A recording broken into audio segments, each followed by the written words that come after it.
So, um, I'm not going to be the guy that defines what IoT is to you guys. Does everybody know what an IoT is and how it differentiates from a radio clock? Okay, good. So, uh, part of the challenge today is that IoTs are kind of seeping their way into our everyday lives. And a lot of folks are looking for this big dramatic event to occur where IoTs are involved. And ultimately, the IoTs are little and are used, they're purpose built. They don't have to be very resource rich. And ultimately, what they're used for is to fulfill a very specific function, at which point you see the benefit of on some app somewhere, or to do a task. I'll give you guys a real life example of one of our clients. They bought these standing desks, you know, a little desk, you press the button and it goes up.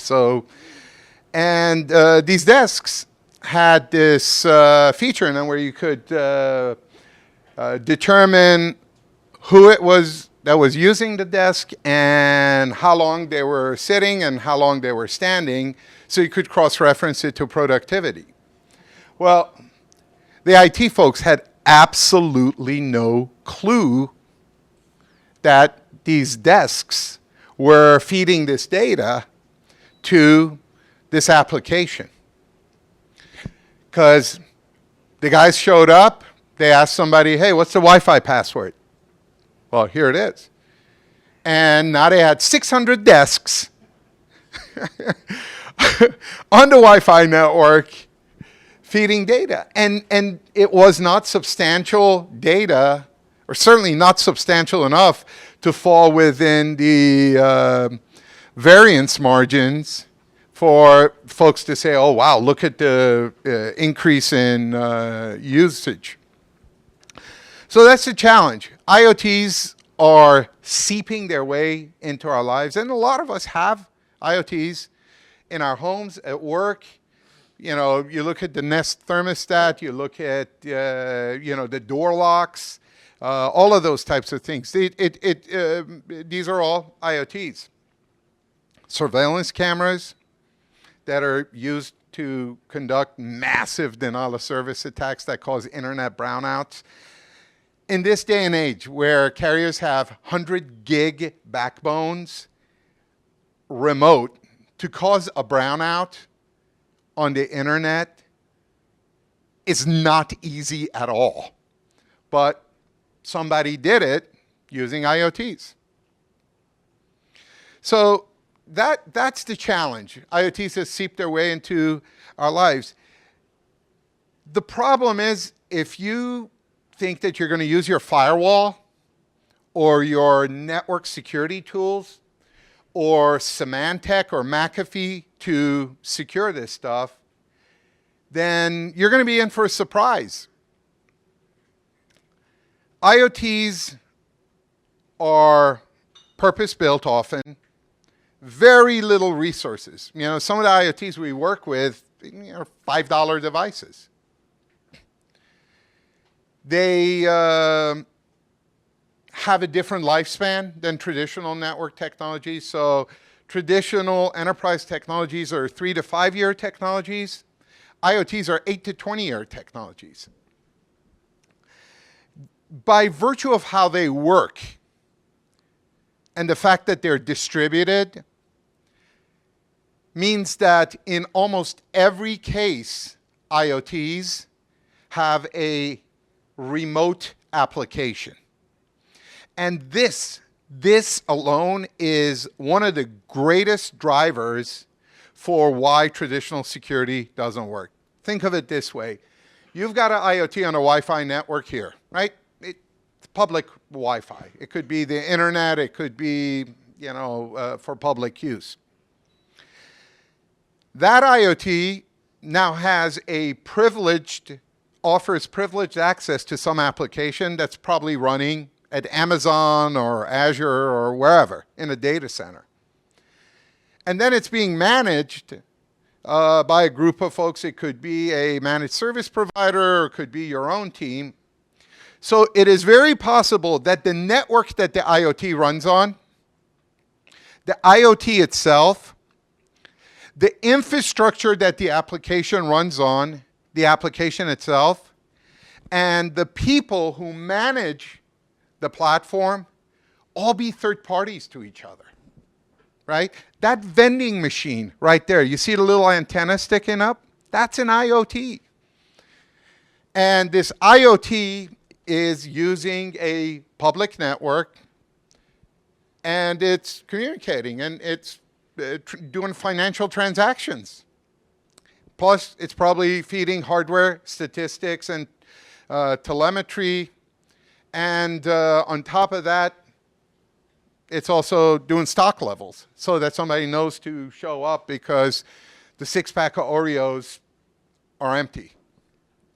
So that IoT now has a privileged connection to an application, and that application now has a privileged connection to the IoT. And then there's somebody that's managing it who has a privileged access to the application, right? Where does your firewall fit in, or your IPS, or your content control system? It doesn't, right? This, what I call the dependency compute model, this has completely neutered traditional security model. Traditional security models are designed to secure concentric networks. And IoTs are not that. Now, the problem, that's not even the worst of it. The worst of it is you've got that vending machine, and then you've got the thermostat system, and you've got the lighting system, and you have the fridges and the dishwasher, all serving different functions. All have a different application that they communicate with. All provide that application some form of privileged access to a piece of hardware that exists on that network. So think of it this way. If somebody compromises the application, they now have privileged access to your network. And they can use that to cross-contaminate other IoTs and compromise other applications. And it's a perpetual pattern, right? So that is the problem with IoT, and that's why traditional security, traditional thinking of I'm going to put a firewall on there, just doesn't work. So now you say, hey, Babak, we can put security on the device. You have a $5 device, right? It barely can stumble through what you're using it for, much less perform the most resource-intensive function in all of compute today, right? It's security. Moreover, I said earlier that IoTs have an 8 to 20-year lifespan. You're going to put security on that IoT and push it out in the field, and it's part of the 5,000 IoTs you've rolled out as part of your whatever initiative. Security, let's face it, at best, if you don't touch security every couple of months, and I'm being very, very gracious here, then it's really out of tune, out of whack. Realistically, if you don't touch it, every couple of days, you are out of tune, out of whack. On our platform, we update our security more than I change my underwear, right? So, and that's factual. So now you're going to roll that out there. And by the way, for all of you that are showing the gasp face, we update our security every few seconds. So. All right. Um, so, part of the challenge is that you roll out a device and put it out in the field, and now you got to update it. Maybe it's a year later, you're already behind the 8 ball on security, but you need to tick off the check mark, right? A year later, you update it. Now you got to go out there and touch 5,000 devices. And you have to, you get a 0.04% failure or 0.4% failure rate. How are you going to deal with that challenge? The logistics, the problems, right? So that's why we took a different approach to security, where we deliver what's called nano-segmentation. I'm sure many of you heard of micro-segmentation. Nano-segmentation is per individual device security. We have a platform that essentially removes the device from the local network that it's on that you're protecting, and it disappears. Nothing else at layer 2 or layer 3 can communicate with it. And on our platform, you could do access control, application control, threat management, content control, privacy, and identity. So it's a robust, it's data center grade security. And the question is, for all the people who are thinking they're going to secure the device by putting security on the device, in this day and age, in this dynamic threat landscape where things change quickly, how are you going to fit a data center worth of security in a little $5 device?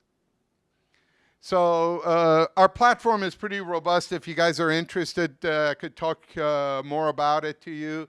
But hopefully, you guys have a pretty good sense of why the gateway model for security, which is really the dominant model for security today, and the on-device model for security, which is what a lot of people are thinking they're going to secure IoTs with, just don't play.